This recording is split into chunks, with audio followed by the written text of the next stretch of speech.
Good afternoon और welcome for the class students. Last time हमने आपको बताया था आइसोमेरिज्म। आइसोमेरिज्म में मैंने कहा बहुत इंपॉर्टेंट क्वेश्चन आते हैं बोर्ड में, और हमने आपको ज्योमेट्रिकल आइसोमर्स बताया। और ज्योमेट्रिकल आइसोमर्स में बताए थे क्या क्या, शीर्ष और ट्रांस आइसोमर्स। बहुत आसान तरीके से बताए थे कि स्केयर प्लेनर कॉम्प्लेक्स होते हैं, उनके अंदर जब M M A square planar complexes में मैंने क्या बताया था आपको, अगर स्केयर प्लेनर कॉम्प्लेक्सेस होते हैं तो उनमें हमने क्या बताया था, अगर कोई भी मेटल है और ऐसे दो लिगेंड लगे हुए हैं A2M2B2, तो ये सिस और ट्रांस आइसोमर शो कर रहे थे। और ऑक्टाहेड्रल में भी हमने सिस और ट्रांस बनाए थे। ये स्केयर प्लेनर था। दूसरा हमने ऑक्टाहेड्रल के अंदर भी बनाए थे, सिस एंड ट्रांस बनाए थे। और हमने ऑप्टिकल आइसोमर्स भी बताए थे आपको। ये सारा हमने किया था लास्ट टाइम, किए थे। बहुत इंपॉर्टेंट क्वेश्चन बनाए थे जो कि आपके एनसीईआरटी में भी दिए हुए हैं। ऐसे क्वेश्चन पेपर में पूछे जाएंगे, इनके कौन कौन से आइसोमर्स पॉसिबल है। तो ये बताया था कि ये सारे स्टीरियो आइसोमर्स होते हैं। इनमें जो था अरेंजमेंट ऑफ एटम्स था वो स्पेस के अंदर डिफरेंट हो गया था, वो स्पेस के अंदर डिफरेंट हो गया था। अब हमारे सामने स्क्रीन पर जो है वो उनकी बात हम कर रहे हैं, स्ट्रक्चरल आइसोमर्स। ये स्ट्रक्चरल आइसोमर्स क्या होते हैं कि ये दे हैव, हमने बताया था they have different bonds. Student, इनके बॉन्ड्स डिफरेंट है। दे हैव डिफरेंट बॉन्ड्स जो मेटल आयन के साथ लगे हुए हैं। और कितने टाइप के होते हैं ये बहुत इंपॉर्टेंट है, इनमें से क्वेश्चन आएगा ही आएगा पेपर में। अभी हम और भी डिस्कस करने जा रहे हैं अपने वीडियोस में, जो इंपॉर्टेंट फिजिकल केमिस्ट्री के टॉपिक्स हैं, इंपॉर्टेंट ऑर्गेनिक के, इंपॉर्टेंट इनऑर्गेनिक के, सारे डिस्कस हम करेंगे स्टूडेंट्स के लिए। तो वो सारे सारे स्क्रीन पर आ जाएंगे कि कौन कौन से क्वेश्चन कैसे बनते हैं। देखो, सबसे पहला जो आइसोमर्स की हम बात कर रहे हैं, ये स्ट्रक्चरल आइसोमर्स चार टाइप के हमारे कोर्स में है। कौन कौन से? Linkage, ionization, coordination, solvent. इनका नाम ही हमें इनका आंसर देगा। जब कोई नाम मैं लिखता हूं, मैंने कहा था इसको समझ ले। बार बार मैंने स्टूडेंट को कहा है, जो सैंपल पेपर जितने भी बने हैं, जो भी पेपर आ रहे हैं, वो अंडरस्टैंडिंग के ऊपर है, स्टूडेंट समझ के ऊपर है।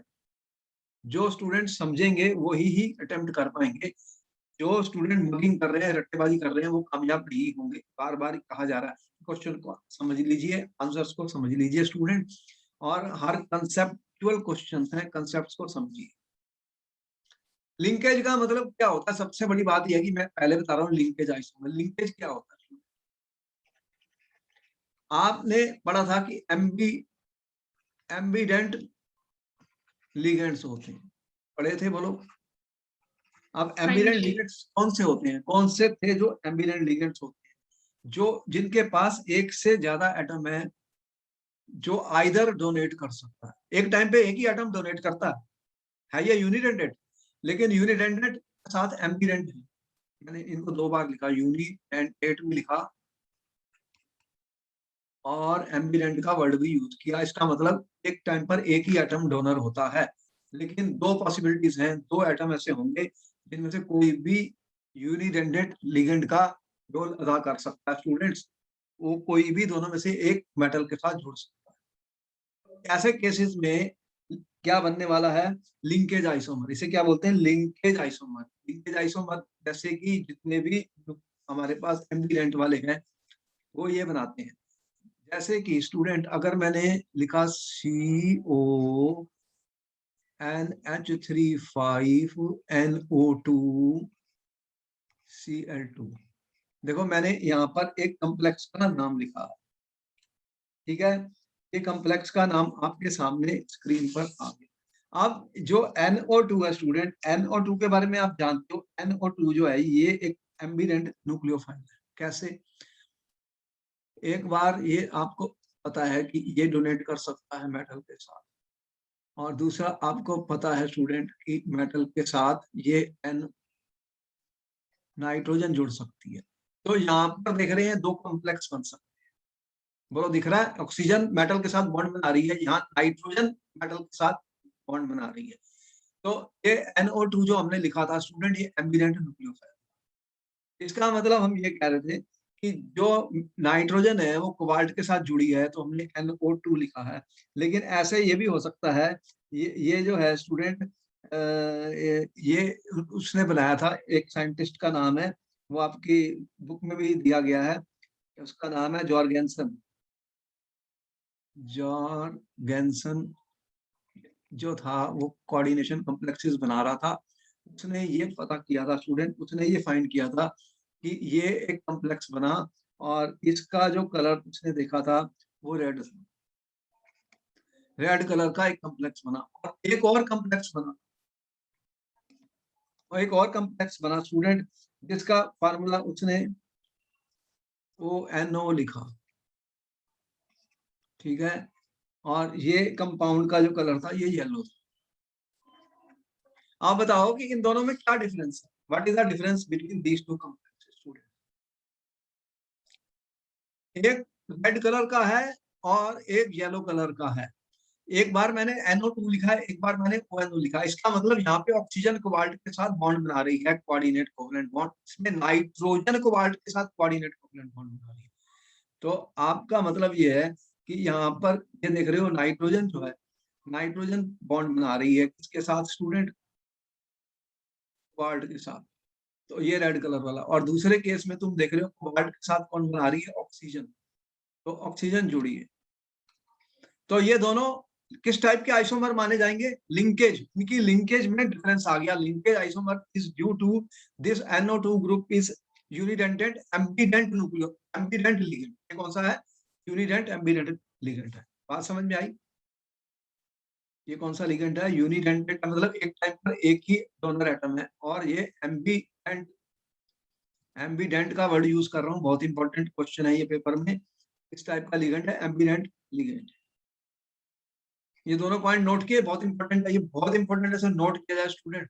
कि लिंकेज आइसोमर तब बनेगी जब हमारे पास ऐसा कोई लिगेंड होगा जिसमें एक से ज्यादा एटम डोनर बन सकता है, लेकिन एक टाइम पर एक ही एटम डोनर रहता है। उसे क्या बोला, एम्बीडेंट, एम्बीडेंट लिगेंड। और इसी तरह ही ये वाला है NCS। इसमें या तो नाइट्रोजन जुड़ती है या सल्फर जुड़ता है। जैसे कि अगर जब मैंने लिखा था स्टूडेंट CNCS, इसमें नाइट्रोजन बॉन्ड बना सकती है मेटल के साथ, और यहाँ पे सल्फर भी बना सकती है मेटल के साथ। तो ये भी है, ये थायोसाइनेटो और आइसोथायोसाइनेटो स्टूडेंट, ये भी उसी के एग्जांपल हैं।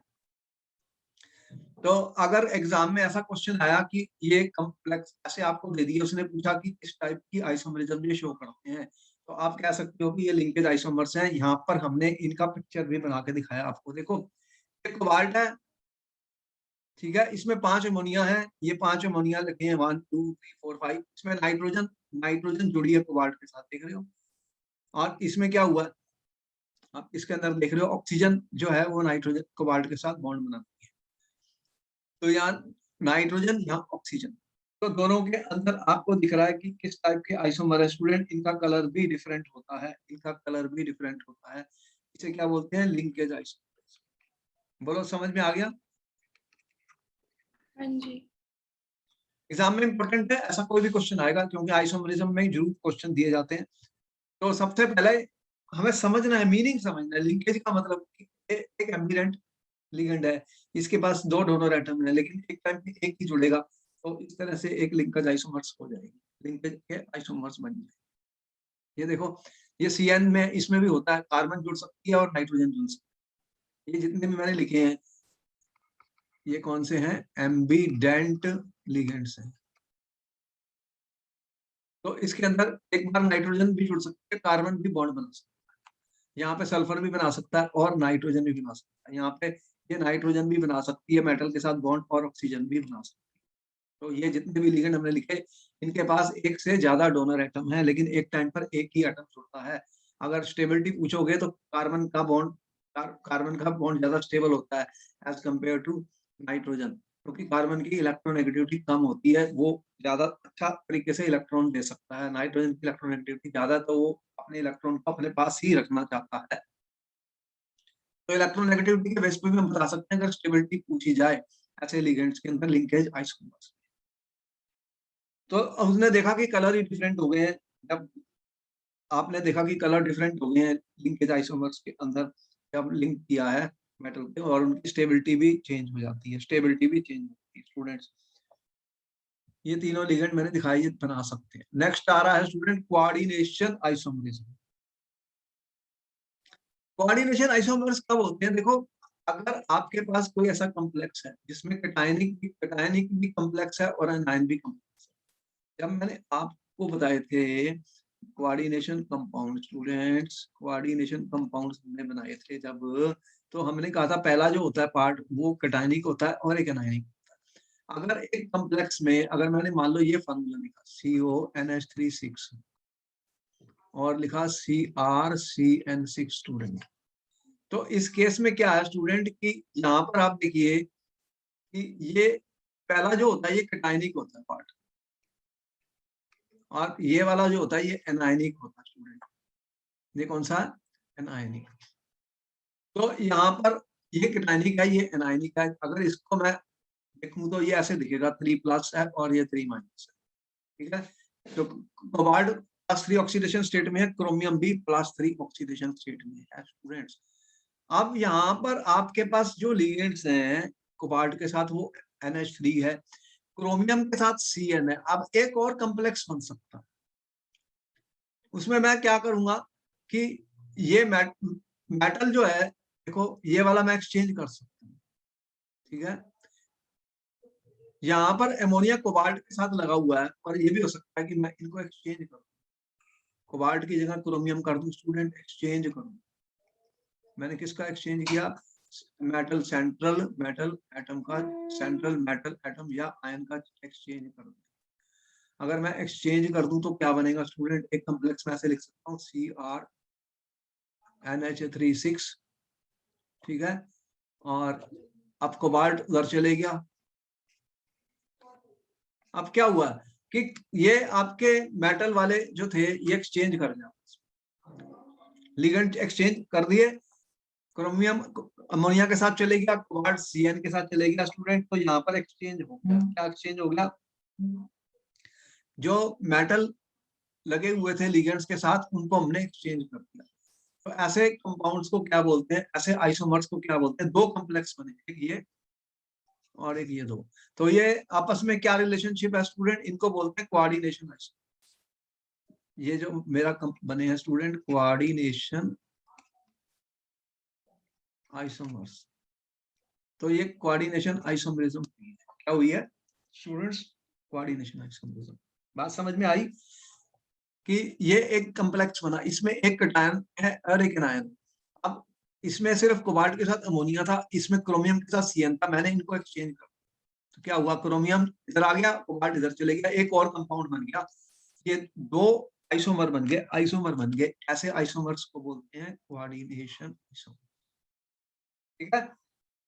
यहाँ तक समझ में आया? अभी इसके एग्जाम्पल भी करेंगे तो और क्लियर हो जाए, इनको नोट कर लो, क्वेश्चन भी आपके सामने आ जाएंगे कैसे आए। आप तीसरा आइसोमर हमारे जो कोर्स में स्टूडेंट से बोलते हैं आयनाइजेशन। आयनाइजेशन का मतलब ये है कि जो आयंस बन रहे हैं स्टूडेंट वो डिफरेंट हो जाएंगे, आयोनाइजेशन। तो आप जब कॉम्प्लेक्स लिखते हो तो आप एक ब्रैकेट डालते हो, ब्रैकेट वाले तो टूटते नहीं पानी में, आपको पता है ये तो कोऑर्डिनेट कोवेलेंट बॉन्ड बनाते हैं। जो काउंटर आयंस होते हैं जो ब्रैकेट के बाहर होते हैं वो पानी में बिखर जाते हैं, वो आयोनाइज हो जाते हैं, तो उसका टेस्ट भी हमें मिलेगा। तो ऐसे जहां पर जो लिगेंड होता है वो कोऑर्डिनेशन स्फीयर के अंदर जा सकता है या कोऑर्डिनेशन स्फीयर से बाहर आ सकता है स्टूडेंट, तो वो बन जाएंगे ionization isomers. So this arises when counter ion in the complex art. Counter ion is itself a potential ligand and can displace a ligand which can become the counter ion. जैसे कि student मैंने लिखा CONH3 5SO4, ठीक है, ये complex लिखा मैंने student, और ये Br है। अब Br तो ये बाहर है, ये तो आयन, अगर इसके आयन बने हैं तो आयन कौन से बनेंगे इस केस में? इसके अगर ये आयनाइज हो गया, अगर ये इसको मैंने पानी में डाल दिया तो ये कैसे टूटेगा स्टूडेंट्स? ये तो कैसे टूटा? ये प्लस बन गया और Br- आ गया। बोलो ऐसे ही इसके आयंस बनेंगे। अब इसका एक Br जो होता है स्टूडेंट, Br एक लिगेंड भी का भी काम कर सकता है। ये काउंटर आयन है यहाँ पर, ये यहाँ पर काउंटर आयन है। काउंटर आयन क्या होता है? ये आयोनाइज हो जाता है, आयोनाइज होने के बाद ये Br- आयन, लेकिन Br जो है ये एक पोटेंशियल लिगेंड भी है, एक पोटेंशियल लिगेंड भी है स्टूडेंट। तो ये क्या कर सकता है कि ये सल्फेट को डिस्प्लेस कर सकता है, खुद अंदर चले जाएगा। तो क्या होगा, CONH3 5 और Br अंदर चले गया स्टूडेंट, और सल्फेट बाहर। अब इन दोनों में क्या रिलेशनशिप है स्टूडेंट, अगर इसको आयोनाइज कर दिया मैंने, इसको आयोनाइज कर दिया, अगर ये टूट गया पानी में, तो क्या बनने वाला स्टूडेंट, देखो सल्फेट का चार्ज होता है, ये बना CONH3 5Br स्टूडेंट, और ये बना SO4 2-, तो ये बना 2+। तो आप देख रहे हैं कि 2+, यहाँ पर देख रहे हैं कि अब आयन कौन सा मिला हमें, सल्फेट। यहाँ पे कौन सा आयन मिला, Br-। तो ये दोनों जो मैंने लिखे स्टूडेंट 1 एंड, इन्हें क्या बोलते हैं, आयोनाइजेशन आइसोमर्स। ठीक है, बात समझ में आई। और टेस्ट कर सकते हो, क्योंकि इसमें Br- आयन मिल रहे हैं, इसमें SO4 2- आयन मिल रहे हैं। तो अगर इसके अंदर मैंने बेरियम क्लोराइड डाल दिया, तो यहाँ पर बेरियम सल्फेट का व्हाइट प्रेसिपिटेट क्या मिलेगा, व्हाइट प्रेसिपिटेट किसका, बेरियम सल्फेट का स्टूडेंट। और इसके अंदर अगर मैंने सिल्वर नाइट्रेट डाल दिया इसके अंदर, और इसके अंदर अगर मैंने AgNO3 डाल दिया स्टूडेंट, तो क्या मिलेगा, AgBr। तो ये प्रेसिपिटेट मिलेगी येलो कलर की। तो देख रहे हो दोनों में डिफरेंस। हम ये टेस्ट कर सकते हैं स्टूडेंट्स, ये टेस्ट कर सकते हैं इनको, कि जो आयनाइजेशन आइसोमर्स होते हैं उनके अंदर जब पानी में डालेंगे तो डिफरेंट आयंस मिलेंगे, क्योंकि counter ion itself is a potential ligand. Counter ion एक लिगेंड का रूप ले सकता है, और वो अंदर वाले को डिस्प्लेस कर सकता है। बोलो, समझ में आया। हाँ जी। तो ये इंपॉर्टेंट है, ऐसे क्वेश्चन आने वाले हैं। यहाँ पर देखो हमने ये दिखाया, ये दोनों में क्या रिलेशनशिप है। आपने कहा कि ये अंदर जा सकता है और ये बाहर आ गया, देखो सल्फेट एक्सचेंज हो गया। तो अगर एक्सचेंज हो गया तो दो आइसोमर बने हैं, तो compound which give different ions, ये डिफरेंट आयंस देंगे सॉल्यूशन के अंदर। इनका आइडेंटिफिकेशन क्या है कि आयनाइजेशन आइसोमर्स डिफरेंट आयंस देंगे। तो जब आयंस डिफरेंट होंगे स्टूडेंट्स, तो उनका टेस्ट भी हम कर सकते हैं, उनका टेस्ट भी हम कर सकते हैं। और जल्दी से हमें पता लग जाएगा कि ये देखो इसमें जो आयन बने हैं वो डिफरेंट बने हैं, इसमें डिफरेंट बने हैं, तो हम उनका टेस्ट कर सकते हैं, केमिकल टेस्ट कर सकते हैं। यहाँ पे देखिए क्या हुआ कि आपको एग्जाम में उसने कहा कि COBrH2O5 और एक कंपाउंड दिया Cl। अब ये Cl जो है ये काउंटर आयन है, यहाँ पे AgCl बनेगा अगर मैंने सिल्वर नाइट्रेट डाल दी Ag+, क्योंकि यहाँ पे काउंटर आयन Cl है। अब ये Cl जो है ये पोटेंशियल लिगेंड है, ये Br को डिस्प्लेस कर सकता है। ये जो Br है स्टूडेंट, इसको डिस्प्लेस कर सकता है। अगर इसको हटा देगा ये, तो क्या बनेगा, COClH2O5, और Br बाहर आ गया स्टूडेंट्स। तो ये दो कंपाउंड बने, एक और एक 2। इन दोनों में क्या डिफरेंस है, इसको आयनाइज करोगे तो Br- मिलेगा, और इसको आयनाइज करोगे तो Cl- मिलेगा। तो इनके आयंस जब हैं वो डिफरेंट हो गए। तो ये दोनों का आंसर लिखेंगे, ये are two are ionization isomer student. ये कौन से हैं, आयोनाइजेशन आइसोमर्स। आपने नोट कर लिया स्टूडेंट्स, यहाँ से क्वेश्चन आने वाला पेपर में, क्वेश्चन आने वाला पेपर में, इनको नोट करो, इनको नोट करो स्टूडेंट्स, किस टाइप का आइसोमर बन रहे हैं। ठीक है, नोट कर लो। हो गया सर। हो गया, अच्छा। अब आप लास्ट वाला जो हमारे कोर्स में, उसे बोलते हैं सॉल्वेट आइसोमरिज्म। सॉल्वेट क्या होता है, जैसे वाटर सॉल्वेट है, अगर वाटर है तो वो हाइड्रेट होगा। अगर मैंने वाटर यूज किया स्टूडेंट तो हाइड्रेट आइसोमरिज्म। मतलब सॉल्वेंट का जो मॉलिक्यूल है वो एक लिगेंड बन सकता है, वो एक लिगेंड बन सकता है स्टूडेंट। तो उससे क्या होगा कि ऐसे आइसोमर बनेंगे, ऐसे आइसोमर बन जाएंगे। जैसे कि स्टूडेंट मैंने एक कॉम्प्लेक्स लिखा CrH2O6 स्टूडेंट Cl। ठीक है, अब इसके अंदर वाटर प्रेजेंट है, एज ए, इसके अंदर जो वाटर प्रेजेंट है स्टूडेंट कितने 6 वाटर मॉलिक्यूल्स हैं जो कोऑर्डिनेशन कोवलेंट बॉन्ड बना रहे हैं क्रोमियम के साथ। इसका मतलब आप समझ ही रहे हैं।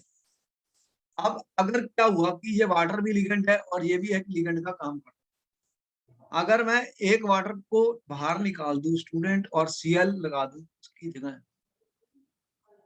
H2 और एक Cl अंदर चले, ठीक है, तो अब क्या हुआ, ये Cl2 है और एक H2O बाहर आ गया, एक अंदर था ना, 6 थे, ये बन गया, तो ये एक बना, ये नंबर 2 कंपाउंड बन गया।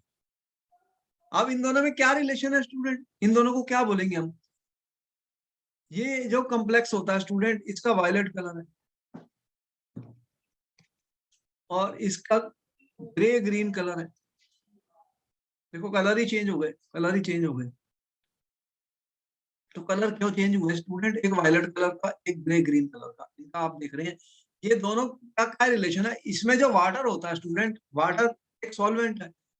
जब भी आपने इसको पानी में डाला तो वाटर सॉल्वेंट, तो ये वाटर अब बाहर आ गया, ये वाटर बाहर आ गया, तो ये वाटर अंदर था, अंदर से बाहर आ गया, इसे बोलते हैं सॉल्वेट आइसोमर। इसका और भी मैं बना सकता हूँ क्योंकि ये 3 Cl है। अगर मैं और बनाऊं स्टूडेंट, देखो कितने बन सकते हैं।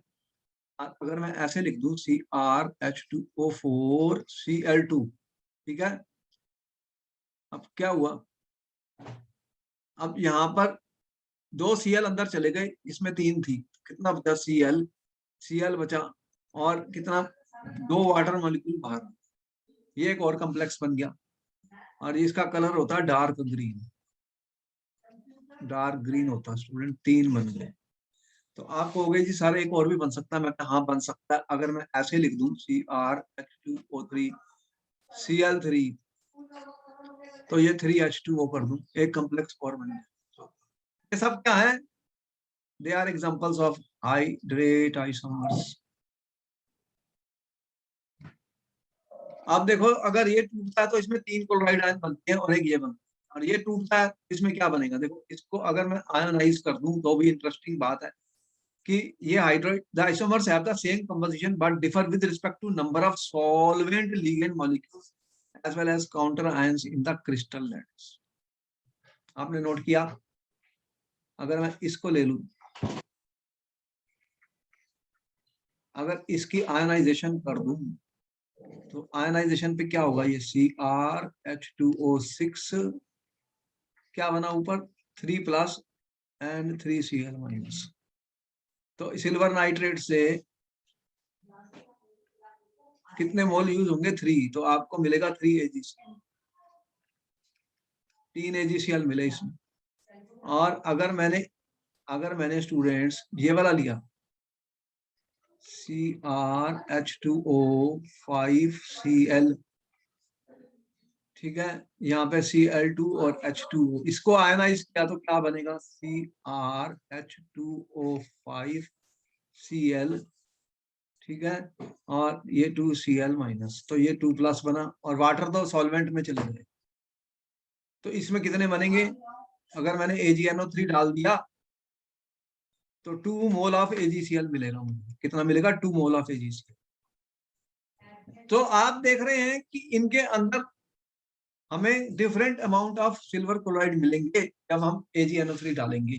और इसमें नंबर ऑफ आयंस कितने हैं? 3+4। अगर मैं नंबर ऑफ आयंस को कैलकुलेट करूं तो ये कितने बने? 3 आयन ये और एक ये, 1+3, 4 आयन मिले। इसमें कितने आयन मिले? 2+1, 3 आयन मिले, 4 आयन मिले। नंबर ऑफ आयंस देख रहे हो? नंबर ऑफ आयंस, तो नंबर ऑफ आयंस जब डिफरेंट हो जाते हैं तो फिर क्या डिफरेंस आता है? बताओ, इनकी कंडक्टिविटी डिफरेंट, क्या डिफरेंट हो जाती है कंडक्टिविटी। आपको पता है कंडक्टिविटी मेजरमेंट जब हमने की थी इलेक्ट्रोकेमिस्ट्री, उसमें बताया था कि ये डिपेंड करता है कि कितने चार्ज कैरियर है, कितने आयंस हैं आपके पास। जब नंबर ऑफ आयंस चेंज हो जाएंगे सॉल्यूशन में तो कंडक्टिविटी, मोलर कंडक्टिविटी वैल्यू जो लिमिटिंग मोलर कंडक्टिविटी निकालते हैं वो भी चेंज हो जाएगी, तो उससे भी पता लग जाएगा। और एक बात बताएं कि इनको अगर हमें टेस्ट करना है तो कैसे करेंगे? अब इसके जितने ये H2 अंदर भी थे और बाहर भी आ सकते हैं, तो ये सॉल्वेट आइसोमर, ये सॉल्वेट या हाइड्रेट, क्योंकि वाटर है, वाटर सॉल्वेंट है तो उसे हाइड्रेट कहा जाता है। चलो समझ में आया? बात समझ में आई? और एक बात और देखो, अगर मैंने कंसंट्रेटेड सल्फ्यूरिक एसिड डाल दिया इसमें डाला तो कुछ भी नहीं होना। इसमें जो सल्फ्यूरिक एसिड होता है ये पानी को एब्सॉर्ब कर लेता है स्टूडेंट, ये वाटर को एब्सॉर्ब कर लेता है। तो क्या बनेगा, H2O5Cl ये बचेगा। तो H2SO4 ने क्या किया, वाटर को एब्सॉर्ब कर लिया। Concentrated H2SO4 student is a good absorbent, it will absorb H2O। इसका मास कम हो जाएगा, इसका मास कम हो जाएगा। देख रहे हैं, ये वाटर 16 + 2 18, ये तो गया, सल्फ्यूरिक एसिड ले गया, तो इसका मास ही कम हो गया। इस तरह से ऐसे आइसोमर्स को डिटेक्ट किया जा सकता है, टेस्ट किया जा सकता है स्टूडेंट्स। और इनके नंबर ऑफ आयंस डिफरेंट हैं, और इनके कितने AgCl देख रहे हो, काउंटर आयंस जो प्रोड्यूस हो रहे हैं उनका नंबर ही बदल गया है। तो हम उनको फाइंड एस्टिमेट कर सकते हैं कि इसमें कितने आयंस थे, कितने आयंस थे। यहां तक समझ में आया कि what are hydrate isomers? Note कर लिया? तो 4 टाइप के आइसोमर मैंने बताए, 4 टाइप के आइसोमर्स हमने बताया आपको, और पूछा कि ये किस टाइप के आइसोमर्स है। जैसे क्वेश्चन ये आ गया आपको, indicate the type of isomerism exhibited by the following complexes and draw the structures of these. अब कह रहा है कि इनके स्ट्रक्चर बनाओ और बताओ ये किस टाइप के आइसोमर्स बनाएंगे। अब देखो, जैसे ये दे दिया आपको फर्स्ट वाला, आपके पास 1 मिनट का वक्त है, कैसे बनाओगे इसका? इसका मतलब ये ऐसे दिख रहा है मुझे, CrH2O2 C2O4 twice, दिख रहा है? माइनस, देख रहे हो?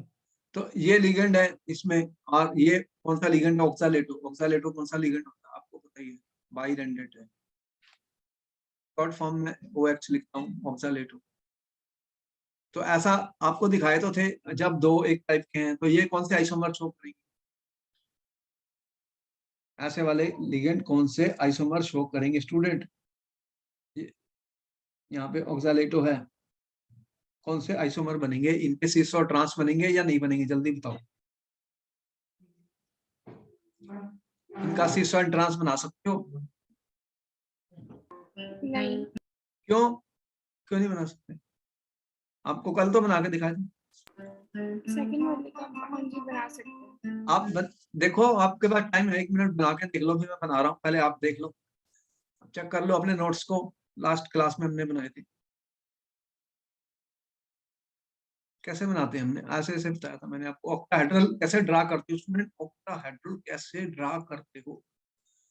अब यहाँ पर ऑक्सालेटो है और 2 H2O हैं, ये वाले 2 H2O हैं स्टूडेंट। क्या करूंगा मैं? देखो, अगर मैं, अगर सबसे पहले आप OH2 है, OH2 है, अगर मैं इनको ऐसे रख दूं स्टूडेंट, ऐसे रख दूं, अब बचा क्या? ऑक्सालेटो। ऑक्सालेटो जो होता है, मैं इसको कैसे दिखा रहा हूँ, ये बाइरेंडेट लिगेंड है।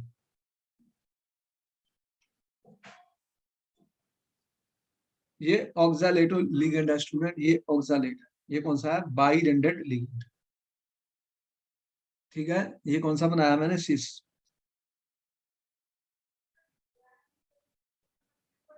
और ट्रांस कैसे बनाओगे? बहुत आसान है, ट्रांस का तो हमने आपको बताया था। अब मैंने ऐसे ऐसे ऐसे किया। H2O यहाँ पे 90 डिग्री पर है, H2O 90 डिग्री पर है, देख रहे हो? अगर मैंने, ये लिगेंड है, इनको मैंने 180 डिग्री पे कर दिया स्टूडेंट्स। अब ऑक्सालेटो मैंने यहाँ लगा दिए। बताओ इसका क्या नाम है? ये कौन सा बना? ट्रांस। फ्रांस। तो सिस और ट्रांस बन गए 2। अब बताना है कि क्या ऑप्टिकल आइसोमर हो सकती है। देखो क्वेश्चन उसने पूछा, बताओ कितने टाइप के बन सकते हैं। इसके अंदर तो प्लेन ऑफ सिमेट्री है, इसके अंदर प्लेन ऑफ सिमेट्री है स्टूडेंट। तो ये ऑप्टिकली इनएक्टिव है, ठीक है? ये ऑप्टिकली इनएक्टिव है, इसे बोलते हैं एक आयरन।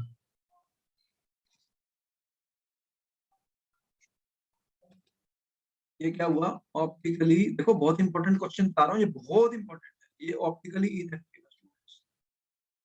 अब इसका क्या होगा, अगर इसकी मिरर इमेज बनाओगे, इसकी मिरर इमेज बनाओगे स्टूडेंट्स, देखो इसके ऊपर एक प्लस चार्ज था, यहाँ पे प्लस था ना, एक ये प्लस था पोटेशियम, ये कैटायन था, ये एनायन था, माइनस था, ये ऊपर माइनस में लिखा ऐसे minus.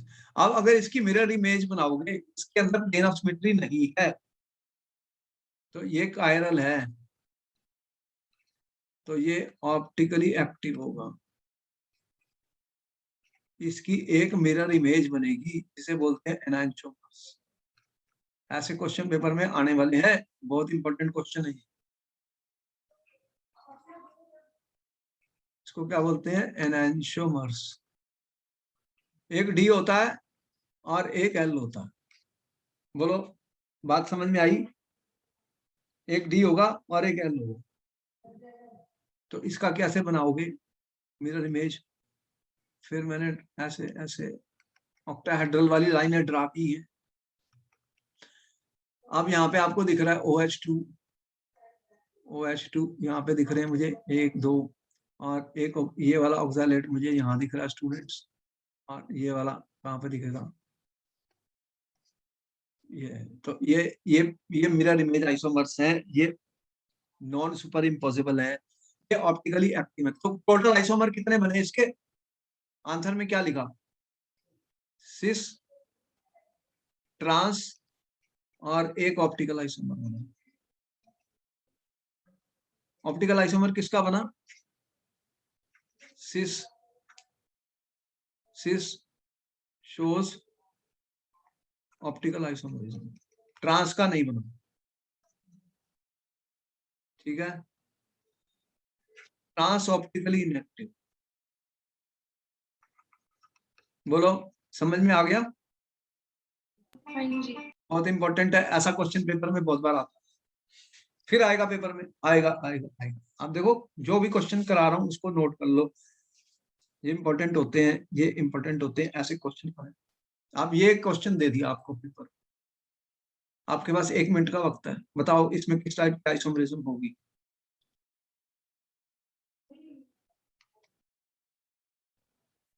What type of isomerism will be shown by these students?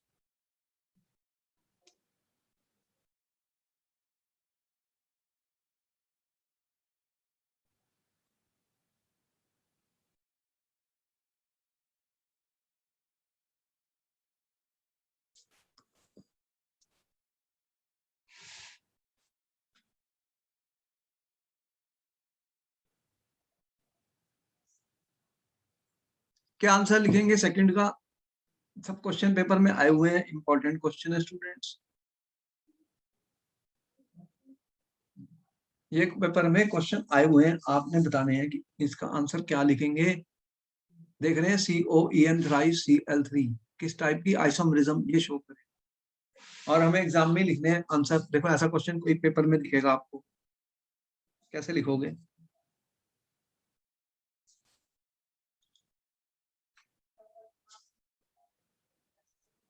How will you write?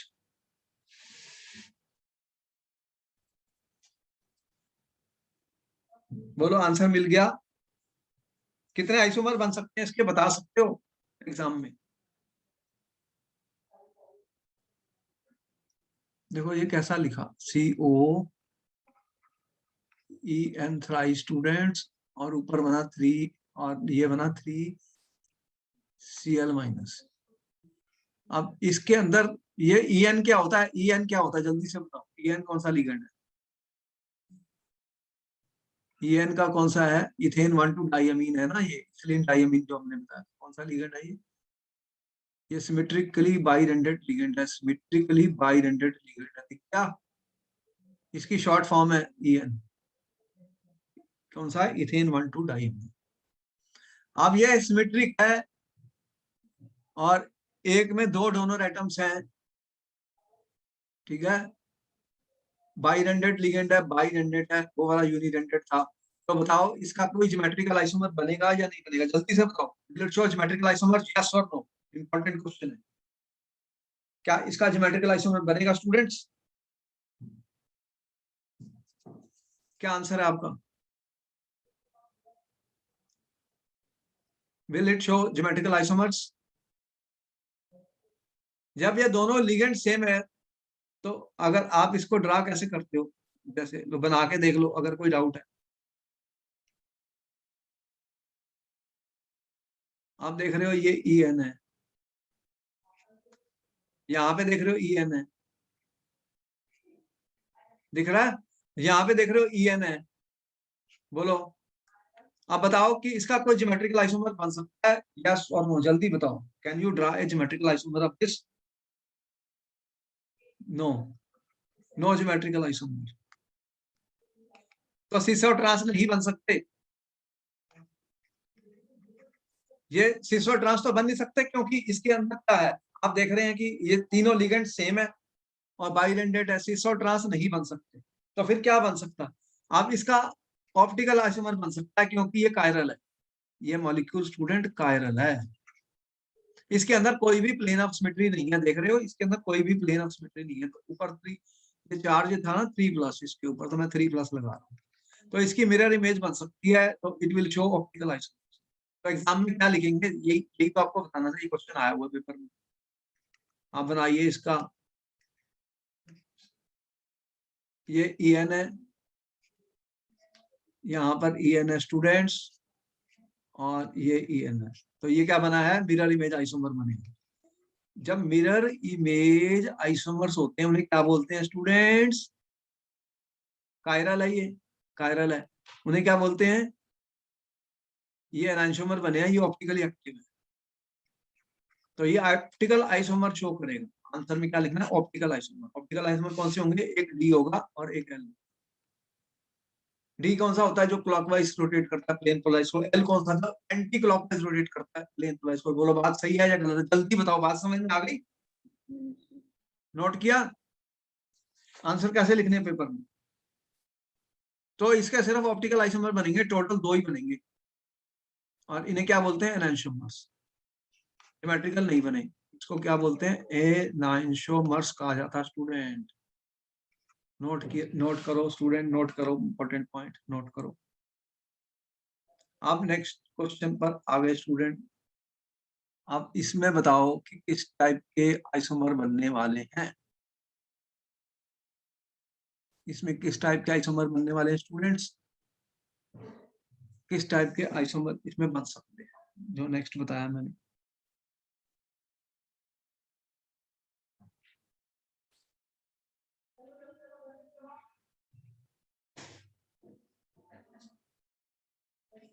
बताओ थर्ड में क्या पॉसिबिलिटीज हैं?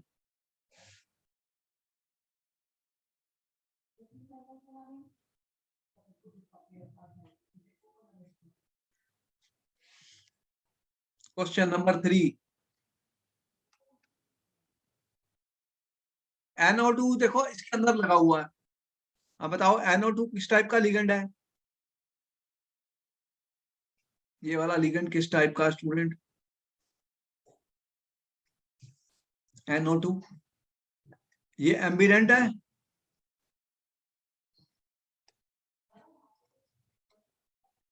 Ambient unidentate ligand. जल्दी बताओ, सही लिखा मैंने गलत लिखा?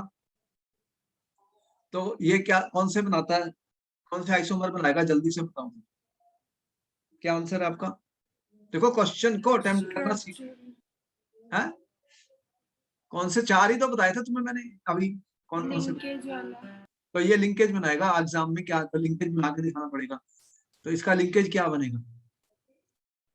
तो लिंकेज इसका बनाना है, तो ये NO2 है ना, तो क्या होगा? CONH3 5। अब यहाँ पे ONO हो गया, मैंने ONO लिखा है, देख रहे हो? NO2 की बजाय ONO। और क्या था इसमें? NO3, ये तो बाहर है ना NO3, तो ये लिंकेज आइसोमर बन गया लिंकेज आइसोमर। ठीक है, दिख गया? तो ऑक्सीजन बार्ट के साथ जुड़ेगी और नाइट्रोजन तो लिंकेज बनेगी।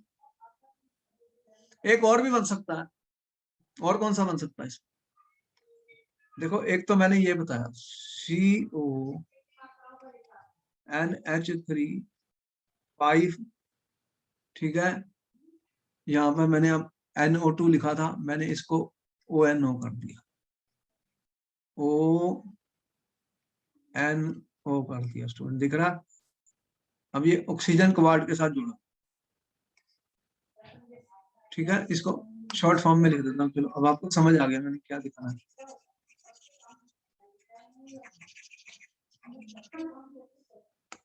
क्या दिखाना है? ONO, और बाहर क्या था? NO3 2। अब ये भी हो सकता है, देखो एक NO2 है और एक NO3 है, 2 लिगेंड है, तो ये भी तो एक्सचेंज हो सकते हैं। यहाँ पे आयनाइजेशन के बाद NO3 आयंस बनते हैं, NO3 माइनस मिलता है, और वो NO2 है स्टूडेंट।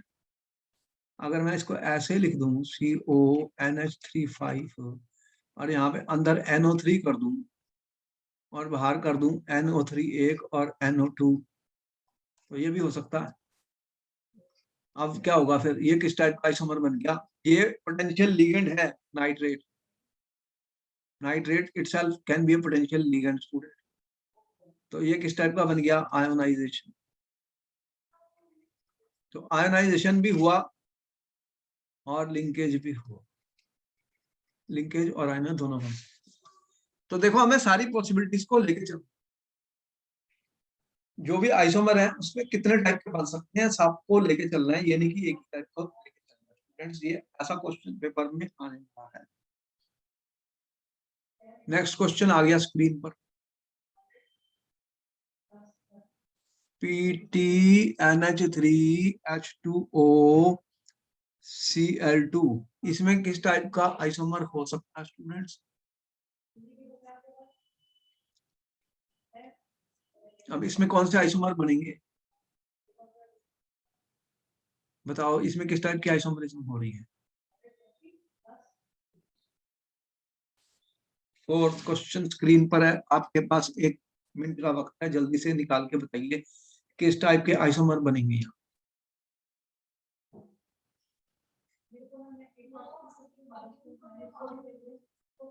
क्या आंसर बना आपका? इसमें कितने लिगेंड है? 1 2 3 4 लिगेंड लगे हुए, बताओ किस टाइप के आइसोमर्स बनेंगे? Tell me what type of isomerism will show students. 4 ligands हैं, बताओ कितने आइसोमर बनेंगे? What type of isomerism is possible in the students?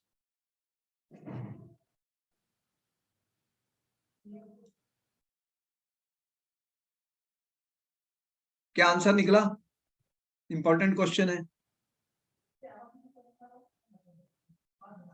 ये कि जब 4 लिगेंड होते हैं तो ज्योमेट्री क्या होती है? जल्दी से बताओ, 4 लिगेंड वाली ज्योमेट्री क्या होती है स्टूडेंट? किसी भी केस में जब 4 लिगेंड लगेंगे तो ज्योमेट्री क्या होगी? यहाँ पे करके लिखते हैं। When there are 4 ligand students, तो कौन सी ज्योमेट्री बताई थी मैंने जो लास्ट लेक्चर में? क्या बताया था? ये स्क्वायर प्लेनर या टेट्राहेड्रल होते हैं स्टूडेंट। टेट्राहेड्रल में आपको पता था कि ज्योमेट्रिकल आइसोमर नहीं बन रहे, तो स्क्वायर प्लेनर में बनते हैं। कौन से आइसोमर बनते हैं स्क्वायर प्लेनर में? कौन से बनाओगे? ये देखो प्लाटिनम है। अब 2 Cl2 है, ये दोनों डिफरेंट हो गए। अगर मैं Cl और Cl लगा दूं और दूसरा कौन सा है NH3 और OH2 लगा दूं, तो बताओ ये क्या बना? ये स्क्वायर प्लेनर है। अब इसका एक मैं बना सकता हूं आइसोमर। कैसे बनाओगे? मैंने Cl को 180 डिग्री पर कर दिया स्टूडेंट, ये Cl 90 डिग्री पर है, ये 90 डिग्री पर है। 180 पर कर दिया स्टूडेंट, तो ये तो बताइए ये कौन से आइसोमर बने? जल्दी बताओ, इनका नाम बताओ, कौन सा आइसोमर लिखे मैंने? एक सिस बना है और एक ट्रांस। देखो ये क्वेश्चन आ गया पेपर में, तो इसका आंसर क्या लिखना था? It will show geometrical isomerism. Geometrical बनेंगे और आपको बना के दिखाने हैं सिस एंड ट्रांस। कौन से बने? सिस एंड ट्रांस, एक सिस और एक ट्रांस, ये बना के दिखाने हैं। बोलो समझ में आया? बना लोगे? फोर्थ क्वेश्चन इंपॉर्टेंट है, ये क्वेश्चन आ चुका पेपर में, आ चुका है।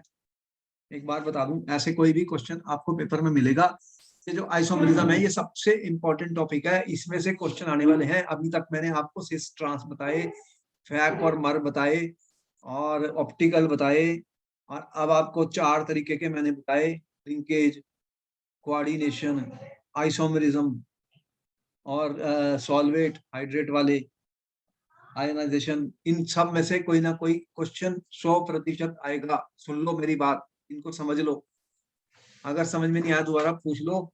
ये रट्टेबाजी नहीं करनी, रट्टेबाजी नहीं चलेगी। यहाँ तक समझ में आ गया? कोई डाउट है? हाँ जी, आ गया। अब लास्ट क्वेश्चन आ गया आपकी स्क्रीन पर। Give evidence that CONH3Cl SO4 and these are ionization isomer. बताओ कैसे, कौन सी एविडेंस दोगे कि ये आयनाइजेशन आइसोमर्स। ये लास्ट क्वेश्चन आपके पास। अब बताओ इसका आंसर क्या लिखोगे यहाँ।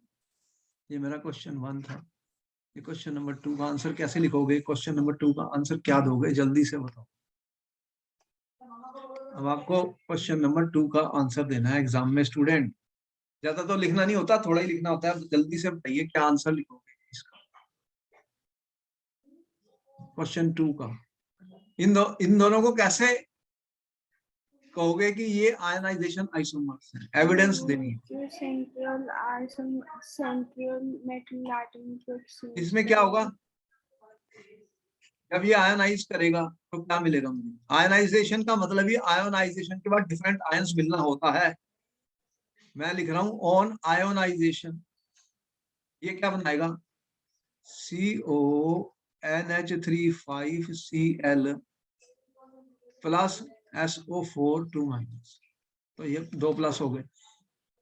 ठीक है, अगर मैं इसमें बेरियम क्लोराइड डाल दूंगा स्टूडेंट तो व्हाइट प्रेसिपिटेट मिलेगी। क्या मिलेगी, व्हाइट प्रेसिपिटेट। ये एविडेंस होगी इसकी। दूसरा कौन सा है, CONH3 5C, कौन सा था वो, कहाँ गया, ये SO4 है। ओके, सेकंड कौन सा है, SO4, और बाहर आउटर काउंटर आयन Cl है। On ionization what it will produce students, on ionization it will produce CONH3 5SO4 plus Cl minus. So if I react with AgNO3 student, it will give me a white precipitate of AgCl. White precipitate. Did you note it, student? ये बहुत important है, ये question paper में आ चुका कि कैसे, how will we answer. Therefore student, it proves that these two are ionization isomers because on ionization they are producing 2 different ions and we can do the test of these 2 different ions.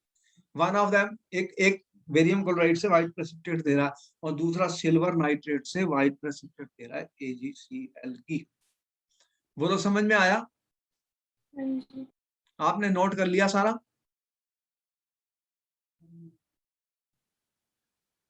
तो यहाँ पर isomerism के सारे question खत्म हो गए, सारा isomerism का टॉपिक खत्म हो गया। अब सिर्फ बॉन्डिंग रह गई, वैलेंस बॉन्ड और क्रिस्टल फील्ड थ्योरी इसके अंदर। तो फिर नेक्स्ट क्लास में हम आगे चलेंगे, बॉन्डिंग बताएंगे कौन सी बॉन्डिंग होती है। ठीक है, तो ये आप नेक्स्ट क्लास में फिर हम करेंगे। इसको आपने नोट कर लिया, तो अगर कोई डाउट है तो आप पूछ सकते हैं, कोई प्रॉब्लम नहीं। ठीक है, नोट कर लिया सारा, ये सारा इंपॉर्टेंट, ये क्वेश्चन बहुत इंपॉर्टेंट है जो लिखे हमने, कोई भी आ सकता पेपर में। तो इनको आप समझिए और समझ के ही आंसर लिखने हैं, कोई भी रट्टेबाजी नहीं करनी। बार बार कह रहा हूँ स्टूडेंट्स, अगर आप समझ लोगे तो आपको याद करना आसान है, अगर आप सिर्फ याद ही करोगे तो डाउट में रहोगे, तो पेपर नहीं कर पाओगे। ठीक है, फिर मैं मिलता हूँ नेक्स्ट क्लास में। Okay, thank you sir.